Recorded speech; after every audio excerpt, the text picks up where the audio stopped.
To start, I think we should take a minute and thank our frontline workers who are out there fighting this virus on a daily basis. The Haslam family, Jimmy, Dee, JW, Whitney, from day one of this pandemic, they've made sure that the health and safety of our organization and their families is really our #1 priority. We've all undergone countless hours of preparation. We've looked at every precaution. We've tried to implement every safety measure, and it's really been a collaborative and comprehensive effort moving forward. Dr. Voos, our head team physician, Dr. Sean Cupp, our lead medical physician, Dr. Bob Salata, our infectious disease expert, the entire team at University Hospitals has just been a great partner throughout this process. We all understand the uncertainty surrounding the virus. There's no question about that. This virus is endemic in our society, and there's just no way to completely eliminate the risk. The NFL, the NFLPA, and really every team has been tasked with making our facilities as safe as we possibly can to mitigate the risk of the extent of the virus, and we feel really good about our plan. All right, thank you, Joe. Dr. Voos, is there anything that you would like to add to open today's press conference? One, thank you for the opportunity to speak with the group, and I just wanted to echo our entire focus has been on the health and safety of our players, their families, and all the employees working in and around the Browns organization. And to further echo that collaboration of both the Cleveland Browns, University Hospitals, the CDC, our state and local infectious disease and community health experts, as well as the NFL and the NFLPA. This has been one of the most collaborative efforts we've experienced in professional sports, not only across the NFL, but sharing what we've learned across all of professional sports so that we can really focus on keeping our athletes healthy and keeping our athletes on the field doing the job they love to do. Thank you, Joe, and thank you, Dr. Voos. We'll turn to questions. As a reminder, please use the official raise hand function in order to ask a question. When your line is unmuted, please be sure to address your question to Joe, Dr. Voos, or both so that we can answer accordingly. Our first question is going to be from Mary Kay Cabot. Mary Kay, you're up. Oh, hey, Doctor. Thanks for doing this for us. So can you talk to us a little bit about, do you have some players? I saw one player yesterday on social media expressing how he feels he's in a high-risk category. Have you been working with players to kind of guide them through the decision of whether or not they want to opt out? And do you anticipate anybody on the Cleveland Browns opting out this season? The NFL and the NFLPA have utilized the CDC criteria for high-risk category. Players that may have a chronic disease or may have a family member with a chronic disease or may have another type of issue that may put them at risk for the season. We've established those criteria to guide the players to make those best informed decisions for them and their family. And then it's a conversation with their physicians, with our healthcare team, and ultimately with the Browns leadership as to what the best decision is they make for themselves and their family. But there have been very well-defined criteria that have been guided by the CDC to allow us to make those decisions. Okay, thank you. Thank you, Mary Kay. Nate Ulrich, you have our next question. Hi, thanks for doing this call. A question for both of you guys, however you want to answer it. Obviously, the sports world took notice with the Miami Marlins outbreak. I was wondering what you guys thought of that and what lesson you think you guys can learn from it as it applies to the NFL. Yeah, Nate, look, what's happening with the Marlins is really a great example of the challenge we got lying ahead of us, right? I think everybody really understands that. Look, again, it's going to be up to all of us to really work together to implement the protocols that we've instituted and put in place to give us the best chance to be successful this fall. Great. Thank you, Nate. Our next question is going to be from Marla Ridenour. Yeah, this could be for either, but I presume it would be better for Joe. I was reading a story about how Pete Carroll was saying he didn't want all his quarterbacks in the same meeting room. I mean, are you guys doing some extreme things, or have you talked about that with Coach Stefanski? just kind of to worry about wiping out like a position group or something like that? Yeah, look, we're going to put together every process we can to really mitigate the spread of the virus in our building. We know we can't eliminate it. And so we're all going to meet collectively, regularly to discuss and make sure we're putting all the processes in place to really mitigate the spread of that virus. All right, thank you, Marla. We're going to go to Tom Withers.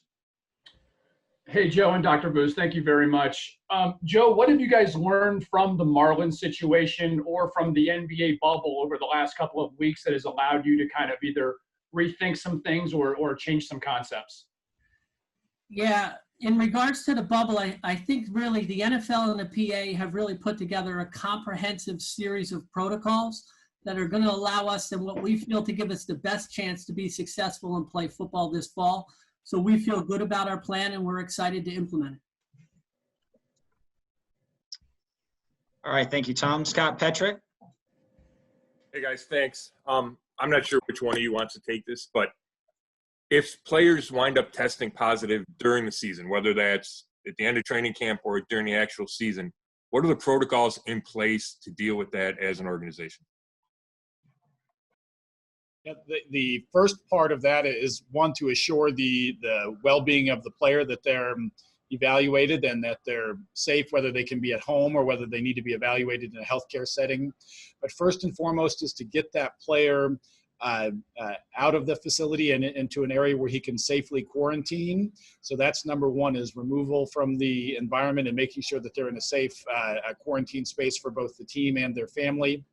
Then there's a series of tests, and we've employed both wearable technology and digital assets to allow us to monitor symptoms, monitor vital signs, and then start the contact tracing process. And this is where the Cleveland Browns have invested heavily in the safety of their players, using this wearable technology to allow us within the building to know who a player may have been in contact with, so that we can further that continued evaluation. Then once the player has undergone the appropriate time of quarantine and is symptom-free, there are a series of tests and screens that the player undergoes to assure that they are healthy to return to play and that their testing is negative before entering the building, so that they can both protect themselves as well as their teammates when they return. If those contact tracing results show player X was in real close proximity to 5 players, let's say, is an option then quarantining those 5 players for however length of time? Like, how would you go about dealing with that? Yeah, that's certainly a consideration, and it's really based on the length of time that they were in association with the player, the consistency of the testing, have any symptoms occurred, assuring that everyone was wearing a mask. All of those things come into play for us to guide the further testing, or whether that group of players needs to be quarantined. Thanks.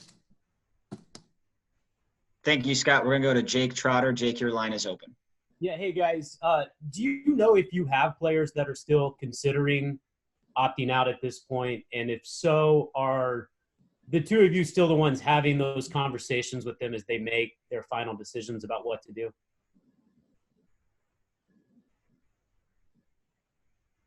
Joe, I'll turn that one over to you with regards to any of the particular players.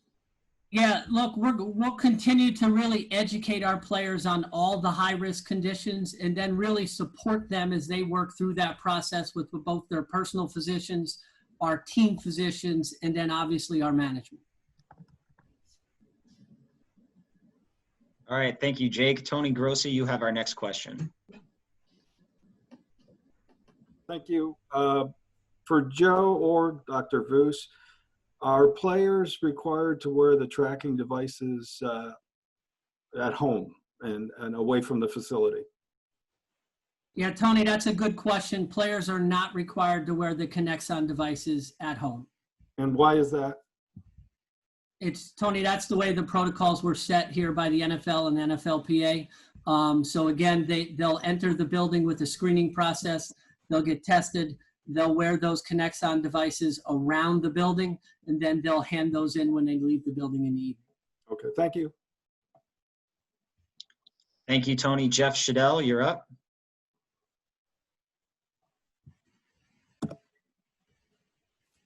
Jeff, can you unmute on your side, please? All right, we'll go to Tom Withers then. Tom Withers, you're up. Doctor, what's your confidence level that we have a season? Yeah, we certainly want to remain cautiously optimistic. Again, there are no guarantees in how this virus is going to behave. What we do want to do is assure that we've set up the safest environment possible for the players, both in the physical environment, with the education of the players, with testing, and then with that collaboration of other NFL teams and other professional football teams. We feel like we've positioned ourselves using the best available treatments and best available evidence we have to keep our players safe. Again, certainly this is a very fluid process that we'll have to monitor on a regular basis. But our goal is to have a safe, healthy season for the players. And we'll take this week by week, day by day to assure we're providing the best environment possible. Obviously, a contact sport creates an entirely different scenario than baseball would deal with players being separated. Is that a bigger concern, doctor, that the virus could be more easily transmitted because players are in such close proximity to each other and staff? In football, players are in closer proximity than some other sports, but we rely heavily and lean heavily on our testing, on our symptom reporting, and the environment we've created for our players to mitigate that risk as much as possible. Thank you. Thank you, Tom. Jeff, your line is unmuted. You can go ahead with your question. Tom asked him when I was going to ask, but what kind of communications have you had with other doctors from other teams, and have they given you ideas that maybe can make this go smoother? Yeah, good question, and really can speak to it's been a completely collaborative effort. Dr. Voos spoke to this earlier. I mean, it has been a consortium of healthcare officials, spanning Major League Baseball, the NBA, the NFL, the CDC, local state government officials. It's really been all hands on deck to put together really comprehensive protocols to give us, again, the best chance to play football this fall. Excellent. Our next question is going to be from Andrew Gribble. Yeah, Joe, I was just wondering, when the players actually have access to the building, what kind of changes are they going to expect in just terms of what they're seeing in the facility, how they go about walking around? How different is it in there for them? Yeah, look, we definitely have a new normal, from a screening process on the way in to extensive testing on a daily basis to wearing contact tracers when guys walk in the building. We've really made a concerted effort to really mandate that everybody wears masks when they're not in the building with their doors closed, right? We want to maintain 6 feet of social distancing wherever possible. I mean, our main locker room once housed 90 players. Now it houses 40, every other locker with wall-to-ceiling plexiglass really separating those lockers. We've moved the overflow of our locker room into our existing weight room. So we've moved our existing weight room into the field house. We've put about 40 lockers, in the previously existing weight room and moved our weight room of about 9,000 square feet out into our field house of about 20 yards worth of setup to really improve airflow and allow for us to maintain that social distancing in small groups while guys are in the building. Excellent. Daryl Ryder, you have our next question. Yeah, I have 2 questions, one for each of you. Joe, there's talk of players wearing protective masks or some sort of an attachment or face guard to the face mask. Where does that stand? Is that going to happen, do you think, this year? Yeah, great question. And, there's one thing about the pandemic, it's definitely driving innovation across the board, right? In terms of equipment, in terms of medical advances. We'll continue to look at all of those innovations as an organization and really work with all of our experts to determine what's best to implement and put on our players this fall. And a question for Dr. Voos. The incubation period for this virus obviously is what makes it so dangerous. Could you touch on the effectiveness of the testing and just how soon or how quickly the test actually can turn up positive for players? Or how long does it take for that virus to show up as positive for players? It's a great question. Certainly when players are first coming to the facility or first coming in, the start of camp is the most critical time. And that's why we've executed such frequent testing. And this is daily testing for this first several of weeks. The typical incubation time is approximately 14 days and can vary a bit on either side. So we're testing every day leading up to that. Those daily symptom screenings, offering the players the antibody tests, allow us, particularly here at the beginning of camp, as we're all converging back together, to assure that we capture that incubation period. And should somebody happen to turn positive, we've done that contact tracing, we've monitored their symptoms, and we can adjust the environment as needed. So I think the protocols have been put in place to capture that initial highest risk period as we get things going. Thank you, Daryl. Mary Kay, back to you. Yes, this question can be for either, but what is the protocol for getting cleared from, from that reserve COVID list? What does it take to get off of that? And then also, what I guess safeguards are in place or quality control is in place to make sure that that the tests themselves are, clean and that you're not getting false positives.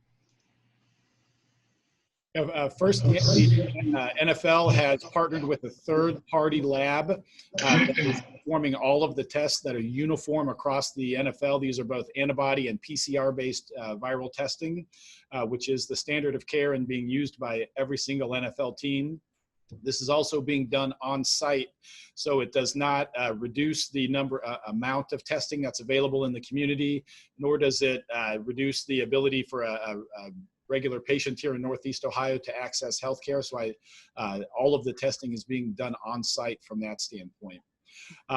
Once clearance is considered, it's an evaluation with myself, with our head medical team physician, Dr. Cupp, as well as our infectious disease experts to assure that we feel someone is medically safe.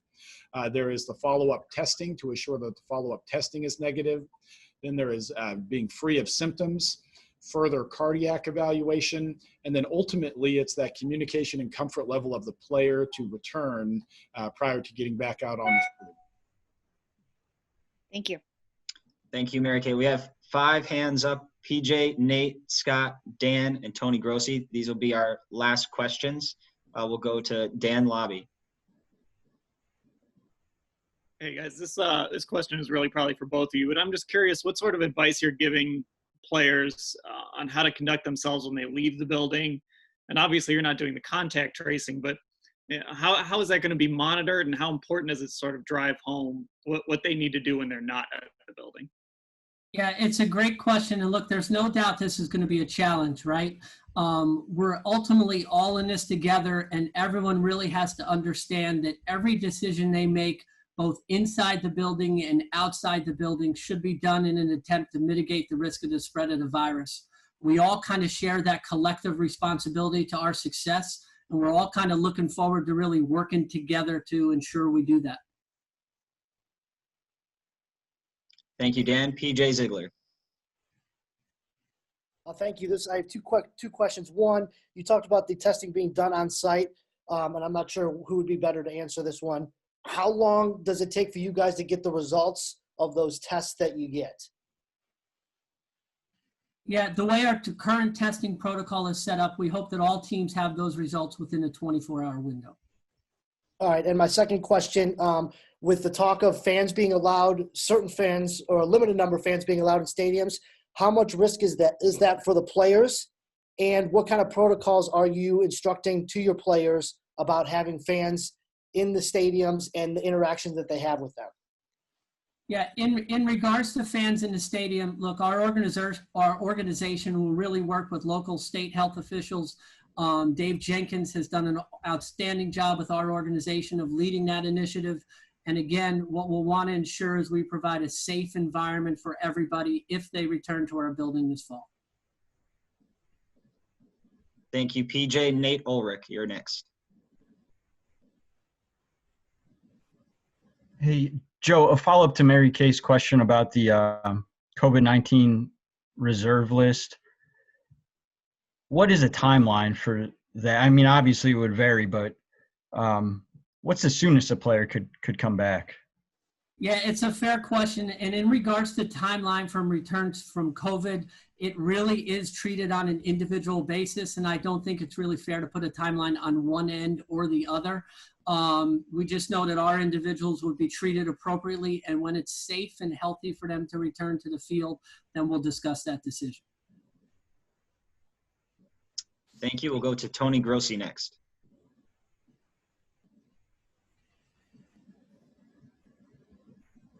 Tony, can you unmute on your side, please? So sorry. Joe, when Coach Stefanski wants to address his entire team, is it capable to do it indoors, or they have to go outside? Yeah, it's a good question, Tony. And really, if we want to have larger meetings, we have to ensure that we are socially distanced. So whether that can occur in our field house or outside, if we're going to have a large team meeting, that does have to be done under the guidelines of being socially distanced. Okay. Scott Petrick. Hey, Doctor, how do you kind of conceptualize or process what seems to be an inconsistency between social distancing and playing football, which requires, guys to block and tackle and be on top of each other for 60 minutes? Yeah, it's very challenging in any sport to avoid coming into contact or being near another player. Again, that's where we rely heavily on the testing and symptom screening.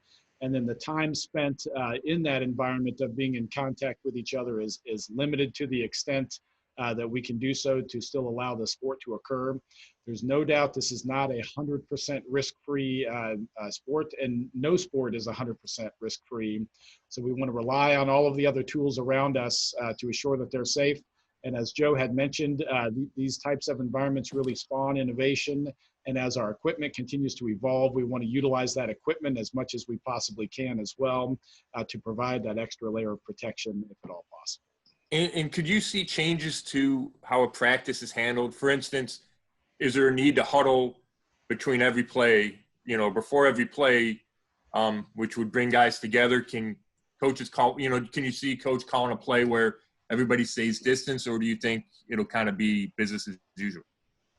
I certainly don't want to get into the side of football strategy. I want to remain on the healthcare side, but this certainly we can provide some guidelines and tips to become creative and work on those ways. How can you communicate with your players and prepare yourself on the field, limiting that contact, and even if it's in the practice setting as much as possible. I think any way we can do that is very helpful. But obviously, we want coach to be able to take care of the team in the best way possible, and we just want to provide those guidelines to assist in any way we can. Okay, we'll take two final questions, Nate Ulrich and Mary Kay Cabot, and we'll be done for the day. Nate, you're up. A question for both you guys. Obviously, there was news with Eric Sugarman of the Vikings testing positive. What has this been like for you guys? You guys are obviously in the thick of it here, and what did you think of that? And just your thoughts on dealing with this from your end. Yeah, Eric Sugarman getting the virus definitely hits home. He's a friend of mine, undergoes every precaution to obviously mitigate the risk of spread. Look, it's a risk for all of us. We can implement the protocols to the best of our ability and really try to provide the safest environment possible for all of us as we continue to work on a day in and day out basis. And as healthcare providers, we're caring for patients every day, and we understand the realities of this profession and being in this environment for both the players, for us as the medical team, as well as everyone in the building. Eric is an incredible trainer and is very meticulous, and it just reinforces how we want to continue to follow those protocols as closely as we can to make sure we mitigate those risks as much as possible. Great, and our last question goes to Mary Kay Cabot. This can also be for both of you, but were you guys surprised by how many players have opted out so far throughout the NFL?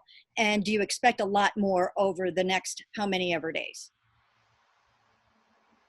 And Mary, when it comes to the player opt-outs, I mean, it's our job to make sure we educate everybody and let them know the high-risk categories, et cetera, and really work again with the individual player in determining the right decision for them at that point. But were you surprised that, I mean, there were whatever, 25 guys already. Did you expect that number? Did that number surprise you? Was it lower than you thought? Where did it come in? Yeah, wasn't quite sure exactly what number would come in, but the biggest thing to consider is players taking care of both themselves as well as their families, and each player has their own unique circumstance. We feel that it's our job to help to guide them through it and serve as their as a trusted healthcare advisor and allow them to ultimately make that decision themselves. I don't think it's an inordinately high number of players, but I'm proud of the way the players and the teams have worked through this together so that we can responsibly make those decisions so that everyone feels good and safe about participating in the season. Thank you. All right, thank you, everybody. That does it for questions. Joe, Dr. Voos, is there anything else you'd like to share to close today's press availability? I just wanted to reinforce the focus on our players' health and that this is a very fluid situation. So as new information becomes available, or as any clinical scenarios may change, we're equipped to adapt to those quickly and want to continue to work with our local healthcare officials as well as the NFL and our NFL Players Association. Again, this has been a great collaboration. We want to continue to adjust so that week by week we make this the best environment possible. Yeah, and I would encourage everyone, again, it's a collaborative effort. So to the extent we can all do our part to wear a mask, stay 6 feet apart, maintain social distancing, wash your hands frequently and often, it will really go a long way to helping us control this pandemic.